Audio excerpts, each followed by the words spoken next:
más valoro después de mi enfermedad es la vida, ya que tengo amigos que ya no están. Después de mi ingreso más largo, que fue alrededor de unos 3 meses, me emocioné mucho al volver a sentir el viento y el sol. A mi familia, a todas las cosas que tengo, a darles la importancia que merecen, a los pequeños momentos diarios. También me ha enseñado a ser más positiva, a ser feliz, a ser responsable, a ser empática, a ser generosa, a ser la más responsable y sobre todo me ha enseñado a ser paciente.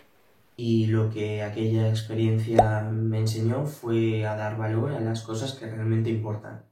Me hace feliz ir a clase, aunque en el fondo no me guste, me hace feliz ver a gente de mi edad, me hace feliz estar fuera de casa, me hace feliz un montón de cosas que no valoras hasta que te pasa una cosa así.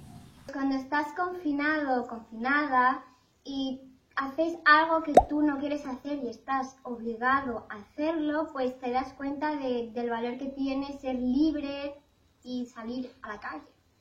Claro, empiezas a valorar la vida, ¿no? Que te puede cambiar de un momento a otro y tú no sabes lo que hoy estás aquí y pues mañana no lo sabes. Desde el momento en el que te diagnostican el cáncer, recibes la noticia y todo cambia, todo empieza a tomar otra perspectiva.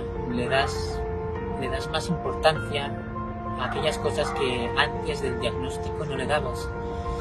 Pues cuando una noticia así tan grave, tan intensa, tan fuerte llega a ti, tu mirada cambia por completo.